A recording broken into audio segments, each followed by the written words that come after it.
Speak up, guys. In today's video, you will hear an impressive account from a former Vatican employee who lived a near-death experience and, at that moment, had shocking revelations about what hides behind the Church's grandeur. It's a real, intense, and transformative story that will move you. Before you start, comment below which city you're watching this video from. I really want to know where this content is coming from. And if you enjoy deep stories with mystery, faith, and discoveries, subscribe to the channel and activate the bell so you don't miss the next stories. Let's go. I am Ignatius Crane, and my journey began in a humble village in Mexico where faith was the foundation of everyone's life. From a very early age, my existence was permeated by the sound of songs and prayers in the small community church. I clearly remember the sunny afternoons when, after classes, I ran to church to listen to Father Mateo's stories. He, with his soft voice and eyes that shone with wisdom, told miracles and parables that fascinated me. True wealth, my son, he said, is not in earthly possessions, but in the immensity of the faith that we carry in our hearts. In those hours of innocence, the sacred was present in every gesture, every word, and every look. My family, although simple, was deeply devout. My mother, Donna Teresa, lovingly prepared meals that always ended with a prayer of gratitude, while my father, Seo Manuel, taught me that service to others was the greatest demonstration of love for God. It was in this environment of devotion that my vocation was established. I knew that my destiny was intertwined with the service of faith. Once, while helping to arrange the church pews, I heard a group of children talking excitedly about the presence of saints and miracles. One of them, with wide eyes, asked, "Ignatius, do you think you will ever touch the sky with your hands?" I, smiling with the simplicity of a boy, replied, "I think that if I follow the path that God has marked out for me, one day I will touch heaven with my heart." These words, innocent but full of determination, echoed in my mind and cemented my belief that I had been chosen for something greater. Growing up in an environment where faith was taught not only in temples, but also in everyday gestures, shaped my character and filled my days with hope. Each prayer, each blessing made me feel part of a larger story, a plot written by the Creator himself. I remember a special morning, still as a child, when the sun had barely risen and I could already hear the church bell. I ran barefoot, feeling the cool earth beneath my feet, to follow the parade of the faithful who, in unison, marched towards the small chapel. At that moment, I realized that faith was more than a belief. It was a link that united our community, strengthening us against life's adversities. Father Mateo's teachings were more than words to me. They were a way of life. In one of the sermons, he emphasized, "My children, always remember, serving God is the greatest of privileges and humility is the key that opens the doors of heaven." Those words were engraved in my soul, and since then I began to see the world through the eyes of a devotee in constant search for justice and divine love. Even in the simplest moments, faith drove me to be better, to fight for a future where good triumphed. The feeling that I had been called to something greater, to serve an ideal of purity and devotion, never left me. This conviction became the beacon that would illuminate my entire journey, guiding me even when the winds of doubt threatened to extinguish the flame of my hope. After the first glimpses of faith in my childhood, life took a turn I never imagined. At 16, while still working as an assistant in our small village church, I received the news that would change everything. I had been selected for an administrative position in the church, initially in our local diocese. This call came in the middle of a golden afternoon, when the sun was leaving the horizon, painting the sky with shades of orange and red. "Ignatius, you have a special gift," said Father Jose, the person responsible for appointments, with a calm voice full of conviction. "Special gift, Father?" I asked, surprised, trying to understand the magnitude of what was coming. "Yes, my son. God sees beyond appearances and recognizes the purity of the heart. We believe you can contribute a lot to our mission." These words were engraved in my memory. At that exact moment, the responsibility that was announced was as grand as the sky itself. With my heart racing and my eyes teary, I accepted the mission with humility and enthusiasm. The transition to Administrative work was a period of intense discoveries and challenges. I participated in meetings, prepared reports, and learned the secrets of management and ecclesiastical administration. Each new day was full of teachings and at the same time of surprises, as the world that opened up before me was vast and unknown. Soon my performance caught the attention of superiors, and the news spread. A young man from the village, with a pure spirit and unshakable faith, was destined for great things. Shortly afterwards, I received the call to move to Rome, the headquarters of the Vatican. What was once a distant dream now materialized as an opportunity to live in a scenario that I had only imagined in silent prayers. Upon arriving in Rome, I felt a whirlwind of emotions, amazement, admiration, and a twinge of restlessness. I ran through the Vatican's stately halls, where every room and work of art exuded an opulence that contrasted sharply with the simplicity of my early days. On one of the first guided tours, Archbishop Salvatore took us to a room filled with ancient documents and relics. "Observe, brothers," he said with a penetrating look, "these are the marks of a faith that has stood the test of time." As I absorbed each word, something inside me stirred, as if the echoes of my childhood fought against the excessive luxury that now surrounded me. Between formal conversations and long nights of studying, I began to notice subtle contradictions. There were times when the grandeur of the temples seemed to overshadow the humble teachings of Christ. At a formal dinner, sitting next to a renowned bishop, I tried to understand why there was so much extravagant spending. What justifies so much splendor, I dared to ask, in an attempt to reconcile the faith I carried with the reality I saw. The bishop, with a restrained smile, replied, "Splendor is the reflection of divine glory, but we do not always understand the mysteries of faith. Trust that there is a reason for every detail." Even with such explanations, the doubt persisted.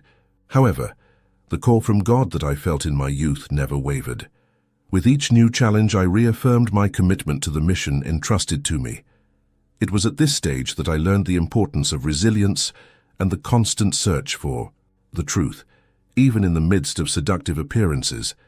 Each revised document, each meeting, fueled the flame of a purpose that seemed beyond the limits of my understanding. So, with a heart full of expectations and uncertainties, I embarked on this journey that would take me down unexpected paths, marked by twists and turns and profound discoveries. The call to administration was not just a position, but the beginning of an ascension that would reveal both the beauty and the shadows hidden amidst the grandeur of the Vatican. Upon entering the majestic corridors of the Vatican, I felt a mixture of fascination and restlessness. The halls shone under the soft light of crystal chandeliers, and the walls, adorned with centuries-old frescoes, seemed to whisper stories of glory and forgotten mysteries. The environment was a true temple to opulence, shockingly contrasting with the simplicity of the teachings I had carried since childhood. During one of my first guided tours of the Vatican complex, I was accompanied by Archbishop Salvatore, a man with a penetrating gaze and measured words.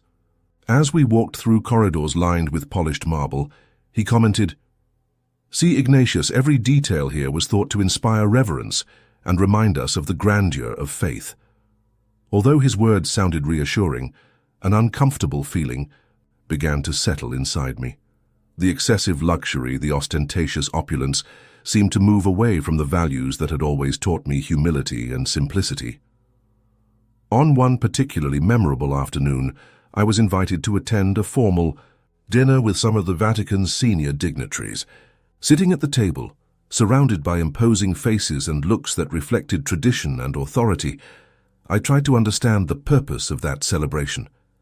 Between glasses of wine and sophisticated dishes, a conversation, full of diplomacy, took place. Next to me, "Ignatius," said a cardinal with an enigmatic smile as he tasted an exquisite dish, "this splendor is a tribute to the beauty of faith. Every detail, no matter how grand it may seem, has its reason." But as I observed the exuberant adornments and excess decoration, a silent doubt arose. Would this luxury be compatible with the purity of Christ's teachings? I understand the e.g. symbolic value, But I can't help but think that in the midst of so much ostentation, something essential is lost, I replied hesitantly, trying to maintain my composure. The cardinal just smirked and changed the subject, leaving me with the concern that perhaps not everyone was willing to question the status quo.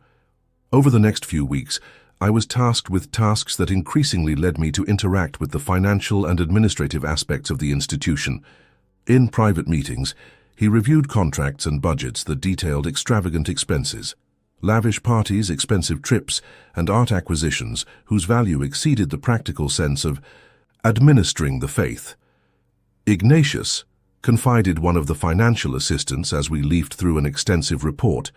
There are values here that are not justified by the maintenance of sacred spaces. Each page turned revealed more discrepancies, and the initial enchantment I felt at the magnificence of the place began to turn into a bitter feeling of disillusionment. Even immersed in an environment where luxury seemed to be an extension of divinity itself, my heart couldn't come to terms with what I saw. In one of those moments of doubt, as he walked alone through the silent corridors, he muttered to himself, "Could it be that, in this sea of opulence, the true spirit of faith drowns?" Every stone, every work of art, seemed to reflect the duality between the search for the divine and the materialistic decadence that, in some way, permeated the environment. Thus, even in the face of so much grandeur, the internal conflict became increasingly present. The shine of the chandeliers and the brilliance of the decorations only reinforced my conviction that true faith did not need adornments to manifest itself.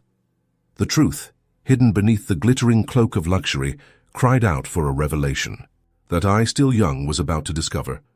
My routine at the Vatican, once marked by awe and reverence, began to transform into a disturbing enigma. As I took on more in-depth administrative roles, I gradually gained access to documents and financial records that, initially, seemed like just bureaucratic details. However, as the days went by, I realized that something didn't fit.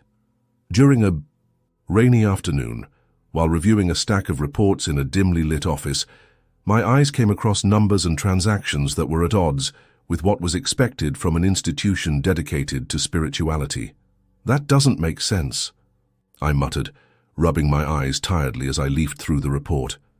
Next door, the financial assistant, Miguel, a man of few words and a tired look, approached discreetly. "Ignatius, did you also notice these discrepancies? Some values are far above what would be justifiable for the maintenance of sacred spaces." His voice, filled with concern, echoed the same uneasiness he felt. We then decided to schedule a confidential meeting in a small adjoining room where we could discuss the evidence without attracting the attention of superiors. In the room, we spread several documents on a solid wood table. In the dim light of a single lamp, each paper seemed to reveal a dark secret. "Look here," Miguel said, pointing to an expense line recorded as receiving costs. "These amounts cover extravagant dinners and trips to destinations that you would never imagine were necessary for running a religious institution." With each page analyzed, what was previously just a bureaucratic detail took on the shape of a malicious operation. Records of donations, which should have gone to those most in need, appeared diverted to mysterious bank accounts, marked with obscure names and dates that coincided with luxurious events at the Vatican. My heart was beating wildly. The discovery was not just an accounting error, but a betrayal of the principles that had guided me since childhood. I decided to confront the head of the finance department, who had always been seen as a model of righteousness, but whose stance now seemed questionable. "Sir, I need clarification on these reports," I began with a firm voice upon entering the office lined with noble wood. The boss, Mr. Bianchi, adjusted his glasses with a calmness that, at first glance, seemed confident. "Ignatius, I'm sure. There is a plausible explanation for these figures. Maintaining sacred spaces requires resources that sometimes exceed the ordinary." But his eyes avoided contact, and the hesitation in his answers fueled suspicion. "There seems to be no justification.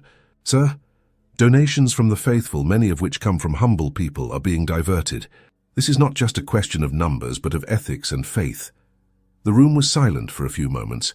Mr. Bianchi, visibly uncomfortable, mumbled something about internal procedures and administrative needs without offering further details. I left there with a bitter feeling that what I had discovered was part of something much bigger and more sinister. Each document, each figure, was a silent cry denouncing the corruption that was taking root in the bowels of the system.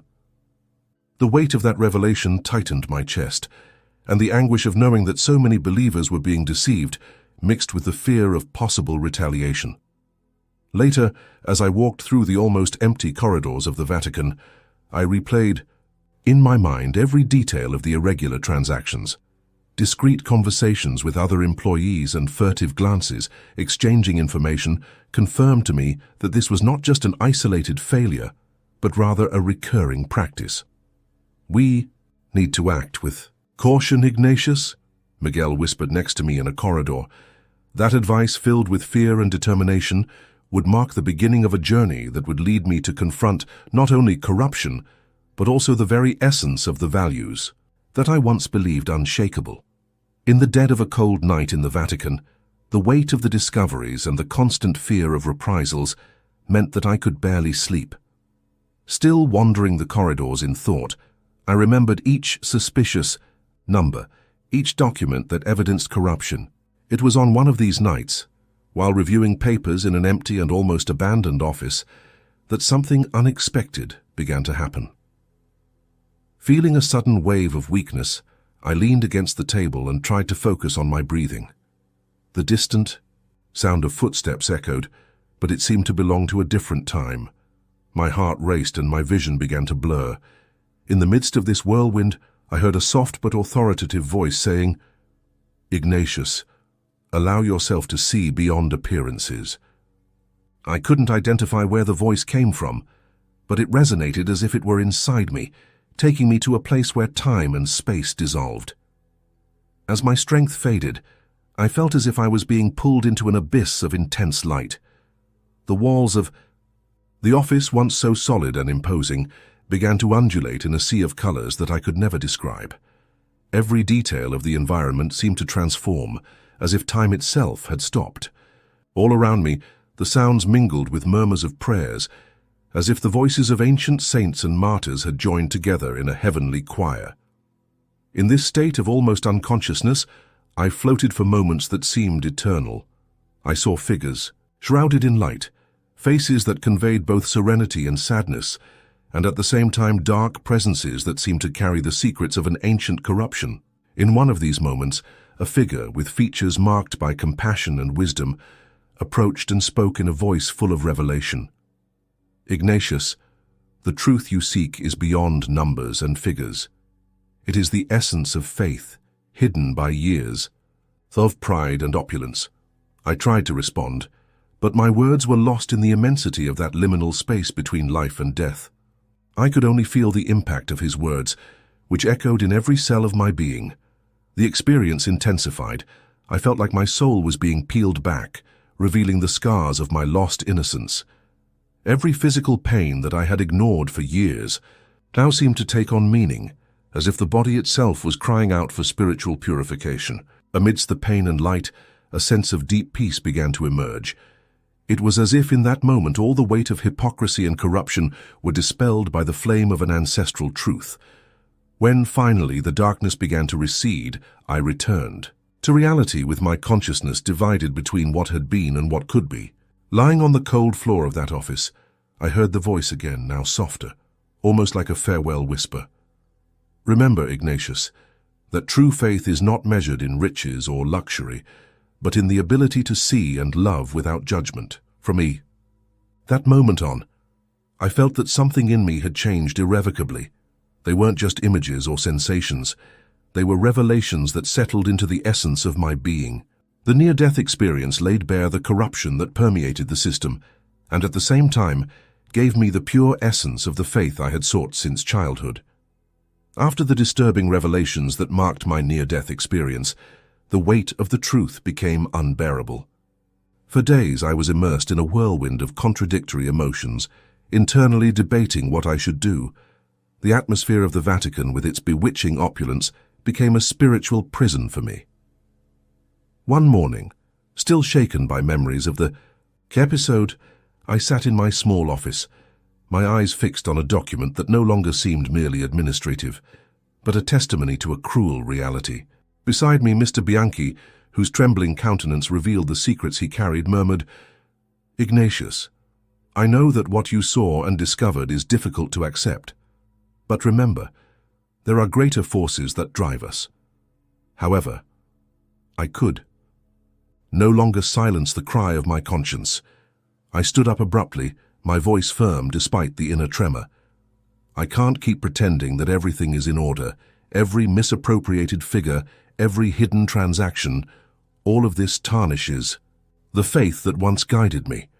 There was a heavy silence where the echoes of my words seemed to reflect an uncertain future. I decided then that I could not continue to collude with that system that, instead of propagating the divine light, gave itself over to the shadows of corruption. That same afternoon, I gathered my few personal things: a rosary, a Bible, with yellowed pages and some photos that reminded me of the days of innocence in Mexico, and prepared myself for the inevitable confrontation. Upon leaving the administrative hall, I came across the worried look of Miguel, the financial assistant, who had always been my confidant. "Ignatius, are you sure this is the best decision?" he asked, his voice full of uncertainty and solidarity. I replied with the firmness of someone who had already decided, "There is no other way to my inner peace. The truth cannot be buried with lies. I need to follow my heart and the faith that truly enlightens me." I left the building with determined steps. Each movement was a symbol of liberation. The corridors that once echoed the pomp of power now seemed devoid of meaning, as if the artificial glow of the marble had been replaced by an inner light, faint but sincere. I walked slowly towards the exit, feeling every cold, silent gaze from those who remained. The feeling of betraying a system I once loved was painful but necessary. In the fresh air outside, I breathed deeply and felt the relief that only the truth can provide. The Vatican, with all its secrets and opulence, was left behind, while I continued towards an uncertain destination. I knew the consequences could be severe: threats, isolation, and even breaking ties with former companions, but the freedom to be true to myself and the essence of the faith that guided me was a price I was willing to pay. As I walked through the historic streets of Rome, my heart racing and my mind clear, I noticed that the world outside was vast and full of possibilities. Every step I took was a cry of rebellion against the corruption and hypocrisy that had marked my trajectory. My resignation was not only an act of courage, but the reaffirmation that true faith is not built with gold or marble, but with honesty of spirit and the incessant search for truth. When I crossed the threshold of the ancient Vatican City and felt the fresh air of freedom, destiny led me to New Orleans, a pulsating city full of culture, mystery, and an almost palpable spirituality. I arrived in the city on a grey morning, when the fog still enveloped the narrow cobblestone streets, giving the landscape an air of enigma and transformation. From the first moment, I realized that New Orleans was a refuge for souls in search of rebirth. As I walked through the streets, accompanied by the distant sound of soft jazz that seemed to tell stories of pain and hope, my memories of the Vatican faded, giving way to a sense of peace and possibility. In a small inn located in a historic neighborhood, I met Evelyn Monroe, a woman with deep eyes and a welcoming smile, who soon became my guide and confidant.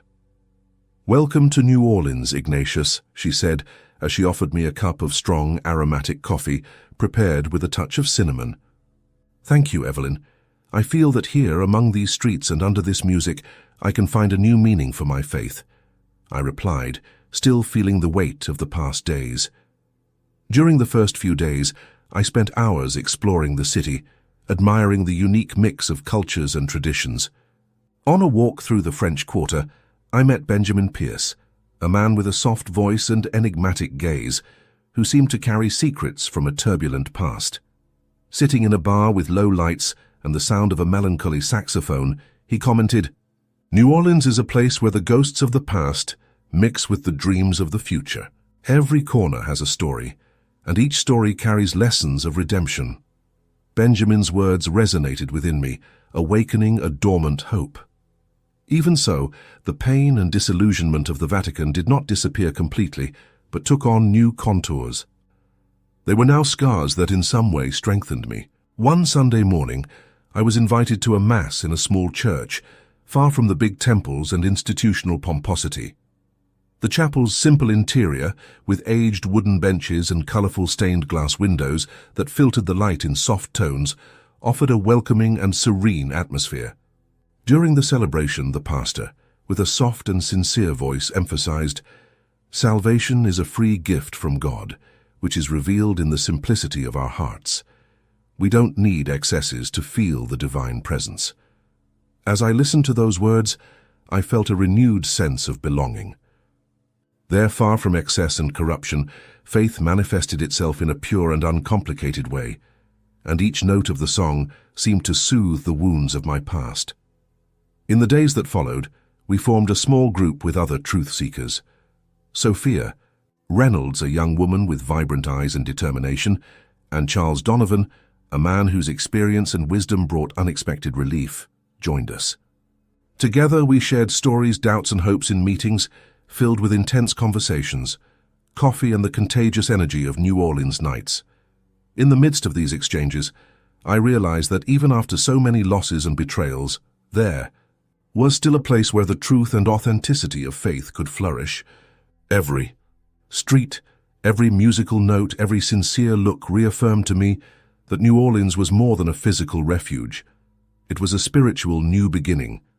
Here, faith was not tied to great rituals or symbols of opulence, but pulsed in simple life and genuine connections between people.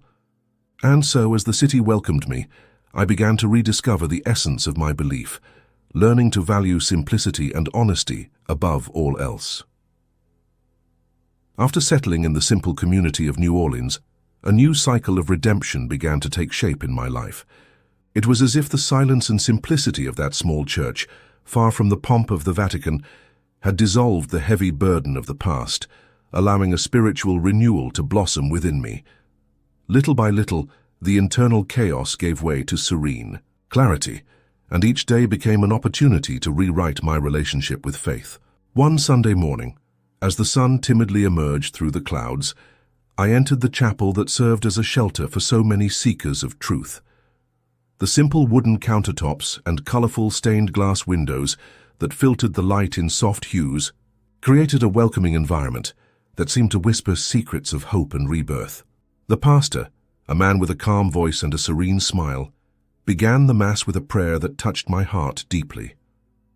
"Dear brothers, today we celebrate not only salvation, but the transformation that makes us true children of God.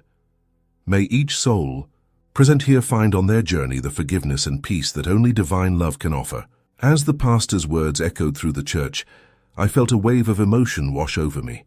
Next door, Sophia Reynolds, her eyes shining with excitement, commented softly, "Ignatius, you look different today," as if the heaviness of the past has finally been replaced by a lightness that overflows from within. I smiled, recognizing in his words my own transformation. In each corner of the chapel, with each soft note of the choir, I realized that true faith did not depend on luxurious ceremonies or the display of wealth, but on the sincerity of feelings and the constant search for the divine.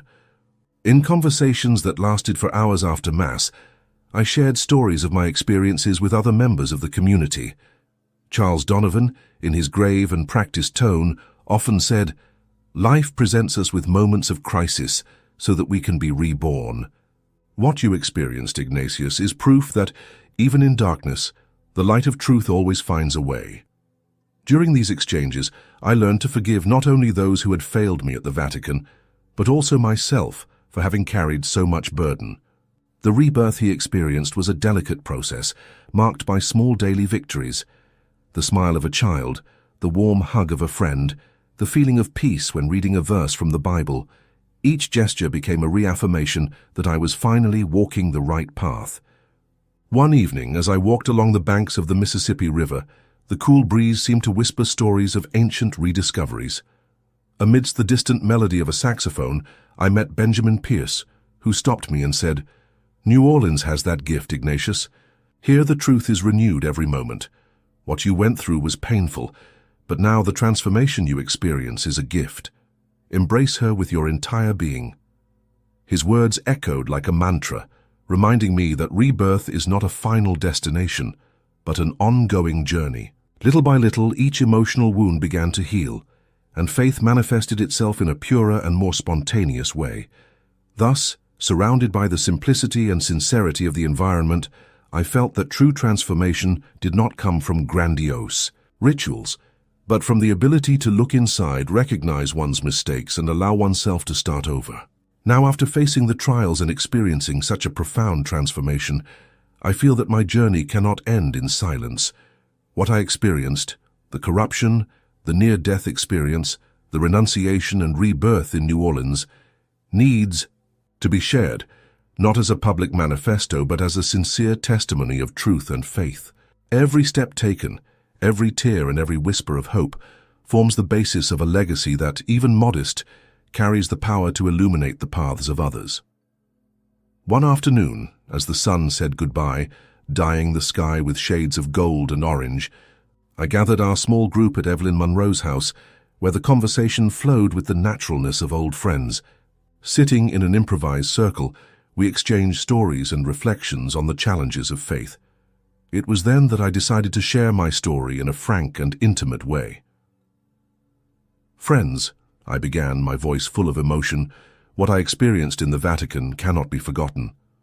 It was as if in that moment of near death, my soul had been stripped of all masks and the naked truth was revealed to me. Every crazy transaction, every whisper of corruption was a blow to my belief, but also the beginning of a never-ending quest for purity of spirit."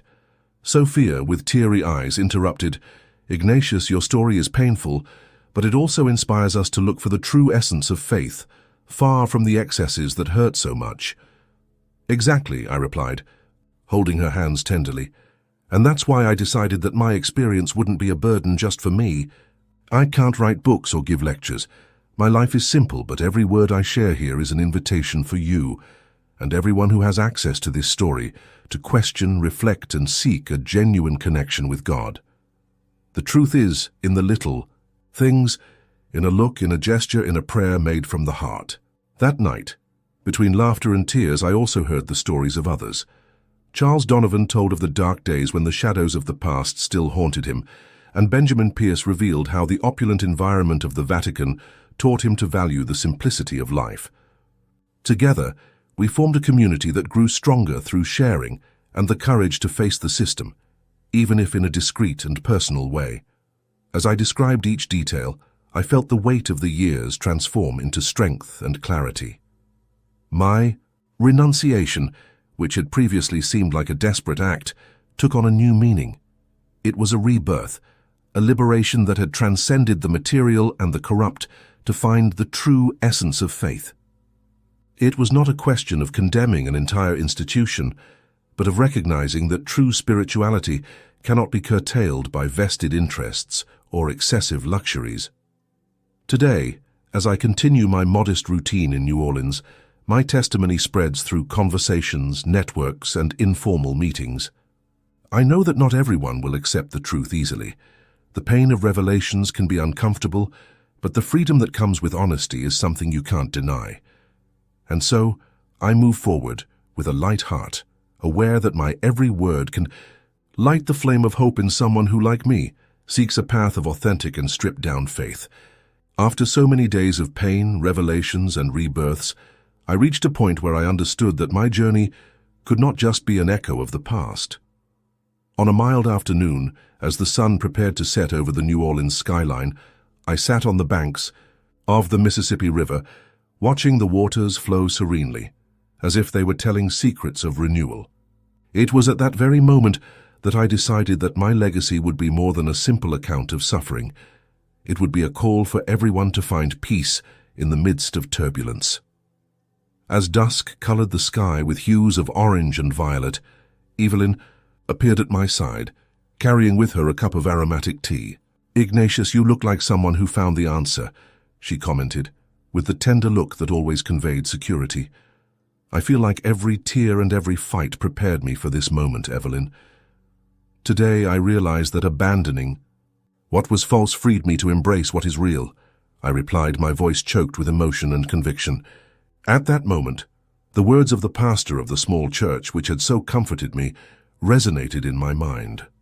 True salvation is a gift, a freedom that comes from recognizing our mistakes and having the courage to start over. These words led me to reflect deeply on the importance of carrying the truth in a humble and sincere way. It was not about preaching or seeking fame, but about showing, by example, that inner transformation is possible even after the most devastating shocks. I then reunited with friends who became family in this new phase of my life.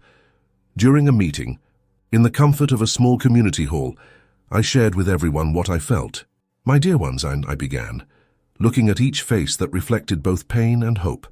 My trajectory is proof that true faith is not built with riches or opulence, but with honesty and genuine love. I renounced a system that, for years, hid its shadows under the deceptive shine of luxury, and today I find the light in simplicity and communion. Charles Donovan, in his deep, calm voice, added, "Ignatius, you showed us that even when everything seems lost, there is a path to redemption." Benjamin Pierce, who was rarely so vulnerable, agreed. "Your courage inspires all of us to seek the truth without fear, to rescue the essence of our faith and to transform our lives." With these words echoing in the room, I felt a new purpose awaken within me. I decided that I would not let my experience be lost to oblivion. It would be the foundation for a new mission, even if discreetly. I promised myself that I would continue to live a simple life but full of meaning, encouraging each person who crossed my path to question, reflect, and, above all, seek a sincere connection with God. As the night set in, with the city of New Orleans illuminated by a mystical light from lamps and the soft music that invaded the streets, I felt that, finally, peace took over me. The pain of the past had turned into learning, and the fear was replaced by a firm certainty. The freedom to be true to oneself is the greatest of blessings. So, with a light heart and full of gratitude, I accepted the new purpose that life offered me, a purpose that, without ostentation or vainglory, shone in the simplicity of love and authentic faith.